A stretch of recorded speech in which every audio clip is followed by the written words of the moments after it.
해는 877년 왕건은요 지금의 개성인 송악 지역의 호족 왕융의 아들로 태어납니다.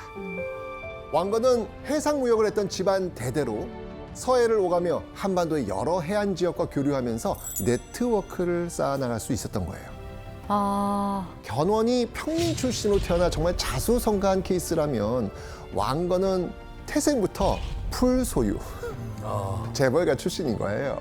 부유한. 네. 896년 20살이 된 왕건 앞에 왕건의 인생을 완전히 뒤바꾸는 인물이 나타납니다. 궁예? 궁예. 궁예는 승려 출신 호족이었는데요. 막강한 군사력으로 강원도 지역에서 세력을 키우던 중에 왕건이 있던 한반도 서쪽 송악 지역으로 진출해 왔습니다. 궁예의 세력이 워낙 강하다 보니까 한반도 서쪽 쪽의 호족들이 줄줄이 궁예 밑으로 들어가요. 송악의 대호족이었던 왕건의 아버지 또한 궁예에게 귀부하게 된 겁니다. 자, 여기서 이제 귀부라고 하는 건요, 스스로 가서 복종한다는 뜻이거든요. 왕건은요, 바로 이 궁예 밑에서 자신의 능력을 가감없이 펼칩니다. 22살에 기병을 지휘하는 정기대감에 임명돼서요, 군사들을 거느렸고요. 심지어 24살이었던 900년에는 경기도 광주와 충주, 청주 등의 지역을 정벌하면서 뛰어난 전투 실력을 증명해냅니다. 드디어 한반도의 제대로 존재감을 보여준 것이죠. 그리고 901년 왕건의 활약을 기반으로 후고구려가 건국이 됐죠. 신라가 삼국을 통일한 지 225년 만에 한반도의 부삼국 시대가 열리게 된 겁니다. 왕건은 기세를 몰아서 궁에게 파격적인 제안을 합니다. 아니 이 사람아, 어떻게 백제 가운데 고려의 깃발을 꽂는단 말인가? 서남의 이옵니다. 금성포구 말이옵니다. 견훤왕은 나주. 지금 내륙으로 뻗어나갈 생각뿐 백제로서는 그 후방에 속해 있는 금성을 전혀 경계하지 않고 있사옵니다. 그 허를 찌르고 들어가 우리의 성을 쌓자는 것이옵니다. 아까 견훤한테 네. 엄청난 충격을 줬던 사람이 뭐였어요? 나주 점령했잖아요. 그 작품이 누구 작품이에요? 왕건. 맞습니다. 견훤의 허를 찌른 나주 상륙 작전은 바로 왕건의 계책이었던 겁니다. 그리고 918년 어느 늦은 밤 왕건의 처소에 한 무리가 은밀히 찾아옵니다. 근데 이 문 앞에 서 있는 사람들, 이들은 왕건을 믿고 따르던 부하 장수들이었습니다. 그리고 신료들은 대뜸 무릎을 꿇더니 왕건에게 이렇게 말합니다. 지금 임금의 폭정으로 온 백성이 도탄에 빠졌습니다. 왕을 몰아내고 시중께서 왕위에 올라야 합니다. 이게 참다 못한 신하들이 궁예를 몰아내고 왕건을 왕으로 추대하려고 한 겁니다. 자, 이때 왕건은 어떻게 반응했을까요? 왕건의 그 충심이라면 거절을 하지 않았을까요? 근데 위험에 빠질 수도 있으니까 좋은 계책이다라고 생각했을 것 같아요. 자, 왕건은요. 오히려. 어찌 신하가 군주를 칠 수 있단 말이냐 라고 하면서 거절합니다. 하지만 신하들의 이 간곡한 청이 이어지니까 결국 왕건은 포악한 군주 궁예를 끌어내리기로 결심하죠. 왕건은 신하와 백성들의 지지에 힘입어 궁예를 몰아내는데 성공합니다. 그렇게 왕건은 42살 나이에 왕좌에 올라 새로운 나라를 세우게 되죠. 918년 6월 바로 고려가 건국되는 순간이었습니다.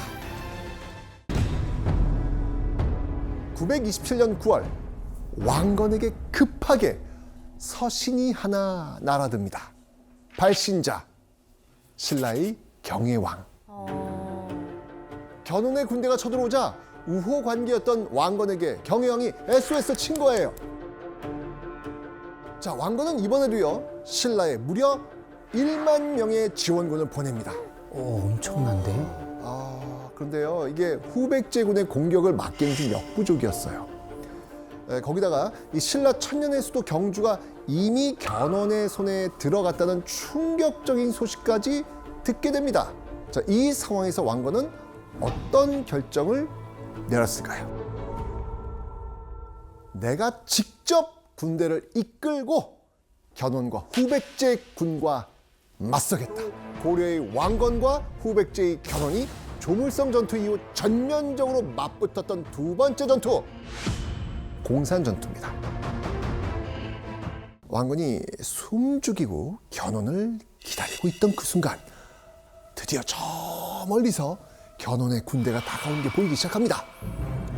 조용히 상황을 주시하던 왕건, 견훤의 군대가 가까이 다가오자 그때 공격하라! 왕건의 외침에 매복해 있던 고려 군사들은 일제히 후백제군을 기습 공격합니다. 어우, 야, 뭐 정신없죠. 예상을 못했을 테니까. 그렇죠.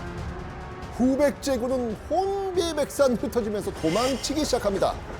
이야, 이제 전투는 확실히 왕건의 승리 쪽으로 기우는 듯했습니다. 그런데 그 순간 완벽한 반전이 펼쳐집니다. 설마 그게 왕건의 눈앞에 갑자기 숨어 있던 후백제군이 큰 함성 와와 함께 일제히 쏟아져 나오는 거예요.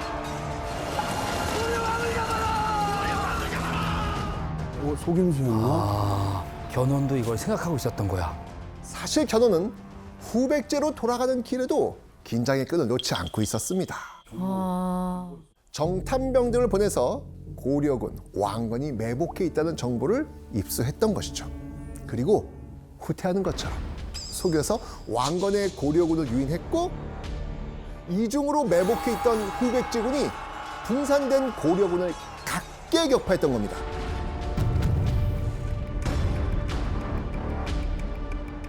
정보력 싸움이야, 정보력 싸움. 순식간에 엄청난 위기에 빠진 왕건. 하지만 왕건의 굴욕은 여기서 끝이 아니었죠. 공산전투 이후 견훤은 압도적인 군사력으로 승승장구하며 몰아칩니다. 왕건이 차지하고 있었던 경상도 일대와 후백제를 후방에서 노릴 수 있었던 나주까지 견훤은 다시 다 빼앗습니다. 말 그대로 전세가 완전히 뒤바뀌어 버린 것이죠. 왕건이 공산전투에서 뼈아픈 참패를 당하고 2년이 흐른 929년 12월 왕건에게는 또 한 번의 큰 위기가 찾아오고 있었죠. 견훤이 바로 이곳을 공격하려 한다는 소식이 들려왔기 때문입니다. 지도를 한번 보시죠. 바로 지금의 경상북도 안동 지역인 고창. 이렇게 고려와 신라를 연결하는 거점이었습니다. 왕건 입장에선 야, 이 고창까지 뺏기면 한반도 통일의 주도권 완전히 빼앗기는 거나 마찬가지였기 때문에 여기는 무조건 사수해야만 하는 곳이었습니다. 하지만 3,000명의 고려군이 주둔하고 있던 고창에 견훤이 약 10,000여 명의 군사를 이끌고 순식간에 포위해버린 겁니다. 이 소식을 들은 왕건, 이번에야말로 라이벌 견훤의 숨통을 끊고 한반도를 차지하겠다는 각오로 약 1만 명의 군사를 이끌고 드디어 고창으로 또 출격합니다. 왕건의 리벤지. 고려의 왕건과 후백제의 견훤이 또다시 승패를 겨루는 순간이었습니다. 저 멀리서 예사롭지 않은 무리가 전장을 향해 몰려오고 있었던 거예요. 왕건에게 점점 다가오고 있는 그 무리의 실체, 고창 지역 호족들이었어요. 고창 지역 호족들은 고려나 후백제 어느 편에도 서지 않고 정세를 지켜보고 있었는데 마음을 돌려서 왕건의 편에 서기로 했던 겁니다. 왕건의 어떤 정책? 친신라 정책이 정말 빛을 발하는구나. 그렇죠. 예. 박빙의 상황에서 호족들의 지지를 받으며 승기를 점점 가져오기 시작한 왕건. 자, 고창 전투의 결과는 어땠을지 확인해 보겠습니다.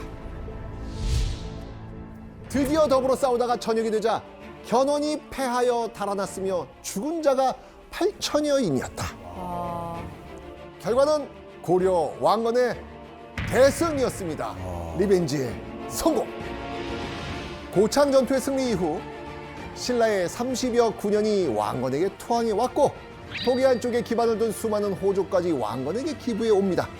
아, 이 후삼국 시대는 많은 호족들이 포진하고 있는 호족의 시대라고 할 수 있어요. 그래서 무엇보다 호족의 동향이 굉장히 중요했는데 이 고창 전투 이후 왕건 쪽으로 이제 기울어지면서 이 삼국의 주도권이 고려로 넘어가게 된 것이죠. 그 당시 견훤의 나이가 69세. 천년 전 69세면, 어휴. 벼랑 끝에 선 견훤은 무너져가는 국군을 일으키기 위해 아주 중요한 결정을 내리죠. 당시 견훤에게는 아들이 10명 있었어요. 이럴 때 보통 어떤 아들에게 왕위를 물려줄까요? 장남. 상자. 자, 견훤이 어떤 아들을 후계자로 선택했는지 기록을 한번 보겠습니다. 넷째 아들 금강은 몸이 크고 지략이 많았다. 견훤이 특별히 그를 총애하여 그에게 왕위를 전해주려고 하였다. 첫째가 아니네요. 넷째. 그런데 935년 3월 이 견훤의 계획이 한순간에 무너지는 충격적인 사건이 벌어집니다. 신검이가 아니냐? 군무와 국정이 혼미하여 설마. 소자가 폐하의 자리를 대신하지 않으면 아니 되게 되었사옵니다. 뭐라? 아이고야. 역적인 무리들을 응징하고자 혁명을 결행하였네. 아버지가 살아있는데. 아버지의 뒤통수는 좀 심한 것 같긴 합니다. 그것도 왕인데 아버지가. 그렇게 견훤은 전북 김제에 위치한 금산사라는 절에 유폐됐고요. 아이고. 30명의 군사들에게 둘러싸여 감시를 받게 됩니다. 살아있는 게 더 슬프지 않았을까요? 죽은 거랑 다름없다 생각했을 것 같아요. 본인 명예가 있는데. 자, 견훤이 절에 갇힌 지 어느덧 3개월. 마다날 신검에 대한 그 배신감에 몸부림치던 견훤은 이대로 죽음만을 기다리고 있을 수는 없다. 견훤은 자신을 감시하던 군사들에게 이 몰래 준비한 그 술을 먹입니다. 그리고 취하게 만들어요. 그리고 그 틈을 타 다급하게 금산사를 탈출하는데 성공하죠. 대단하시다. 그죠? 연세가 그렇게 있으면 그냥 절에서 그냥 내려놓을 법도 한데. 그죠? 견훤은 이때 아주 중대한 결정을 내리죠. 여기서 문제. 자, 금산사에서 탈출한 견훤의 다음 행보는 무엇이었을까요? 아들한테 가야죠. 네? 아들한테. 아들한테 간다. 해야죠. 씨, 오다. 정답. 정답. 왕건에게 간다. 내가 키운 후백제잖아요. 근데 그 후백제를 어쨌든 빼앗겼고 신검에 대한 배신감이 더 컸을 것 같아서 왕건에게 가서 나를 받아들여줘라. 너무 인생의 철천지 원수 같은 사람이 날 받아줄까요? 지현 씨, 정답. 예. 왕건에게 가서 항복해요. 와, 왕건에게 가서 항복을 한다는 건 지금까지 내가 살아왔던 모든 것을 부정해야 되잖아요. 내 인생을 통째로 부정해야 되잖아요. 지금까지 싸웠던 적장에게. 자, 그렇다면 과연 왕건은 어떤 반응을 보였을지. 잘 오셨습니다. 이리 오시느라 고생 많으셨사옵니다. 고맙소 대왕. 이렇게 환영해주니 몸둘 바를 모르겠소. 이미 머무르실 거처와 필요하신 모든 것들을 아낌없이 준비해 두었사옵니다. 부디 편히 쉬시옵소서. 아유, 신세를 지러 온 사람을 이렇게 맞아주다니 정말 고맙소. 아우님. 아유, 형님 괜찮습니다. 와. 너무 고맙죠. 와, 진짜. 이걸 또 받아주네요. 그러네요. 평생을 바쳐 쌓아온 숙적이었던 게 믿어지지 않을 정도로 왕건은 아주 기쁜 마음으로 견훤을 정성을 다해 맞이한 겁니다. 견훤은 왕건이 거처로 마련해준 궁궐에서 머물고 높은 지위와 재물, 노비까지 아낌없이 선물로 받죠. 아직 왕건에게는 후삼국 통일을 위해 넘어야 하는 산이 있었죠. 그런데 견훤과 왕건이 손을 맞잡은 뒤 두 사람 앞에는 놀랍고도 어마어마한 상황들이 펼쳐지기 시작을 해요. 뭐지? 견훤이 퇴왕한 해 11월 말, 와우, 어마어마한 행운이 찾아온 겁니다. 신라의 경순왕도 왕건에게 귀부한 거예요. 어떻게 이러지? 아니, 교수님, 신라는 왜 왕건에게 이렇게 항복을 했을까요? 신라의 많은 호족들이 왕건한테 귀의한 상황입니다. 신라가 갖고 있는 것이라고 하는 것은 천년 왕통을 갖고 있다라는 그 명분밖에 없는 것이죠. 결과적으로는 신라 왕이 할 수 있는 일이 아무것도 없어요. 그러니까 오히려 나머지 백성을 이끌고 왕건한테 귀의하는 것이 가장 아름다운 마무리라고 생각하지 않았을까 이렇게 추정해 봅니다. 그럴 것 같아요, 정말. 935년 12월 천년 왕조의 명맹을 이어온 신라는 스스로 멸망의 길을 택합니다. 그리고 이듬해 936년 한반도 통일의 마지막 관문, 마침내 왕건은 후백제마저 무너뜨리기로 결정합니다. 그렇게 왕건과 견훤이 이끄는 고려군대, 견훤의 아들 신검이 이끄는 후백제군은 지금의 경상북도 구미에 위치한 일리천이라는 강을 사이에 두고 진을 치죠. 그리고 선봉에 선 아버지 견훤과 아들 신검, 두 부자가 서로를 향해 칼끝을 겨누게 된 순간이었습니다. 아, 너무 슬프다. 그런데 이 전투가 시작되기도 전에 아주 놀랄만한 일이 벌어집니다. 뭐지? 신금도 항복하는 건가? 후백제 장군들이 갑자기 툭툭 입고 있던 갑옷을 벗어버리고 들고 있던 창까지 냅다 던져버리는 겁니다. 싸우기도 전에 항복을 하는 거예요. 견훤을 보고. 마주본 고려의 군사들 사이에서 그 옛 군주 견훤을 본 거예요. 비록 적진에 서 있지만 후백제 장군들은 자신들이 모시던 주군이자 후백제를 건국한 왕에게 차마 칼을 겨눌 수가 없었던 겁니다. 그래서 결국 견훤의 말 앞으로 와서 항복을 선언했던 거예요. 그럼 교수님, 견훤은 이런 상황까지 다 예측을 했을까요? 네, 아마 복수를 하기 위해서 그 전장에 참여했다고 생각되지는 않습니다. 견훤은 고려로 가서 보니까 왕건이 어떤 인물인지 또 고려의 군사력이 어떤 인물인지 누구보다 잘 알게 되었을 겁니다. 그런 상황에서 자신이 세운 후백제가 큰 희생 없이 패배하기를 바라는 마음, 그래서 아마 그 전장에서 후백제 장군들이 항복하기를 바라는 마음으로 전장에 참여하지 않았을까 생각이 됩니다. 이걸 다 생각하고 한 거군요. 제 장군이에요, 멋진 장군. 고려와 후백제의 운명을 건 최후의 승부는 결국 신검이 투항하면서 왕건과 견훤이 이끈 고려군의 일방적 승리로 끝이 납니다. 936년 왕건은 마침내 그토록 꿈에 그리던 한반도 통일이라는 대업을 완수하죠. 한반도 주인의 자리를 두고 펼쳐진 왕좌의 게임, 그 최종 승자는 왕건이었습니다. 왕건과 견훤은 한반도 통일이라는 같은 목표를 향해 달려갔지만 서로 다른 방식의 정책을 펼쳤습니다. 왕건과 견훤의 이야기를 통해서 여러분이 리더의 위치가 됐을 때 어떤 모습을 지향하면 좋을지 한 번쯤 생각해보는 시간이 되셨기를 바랍니다.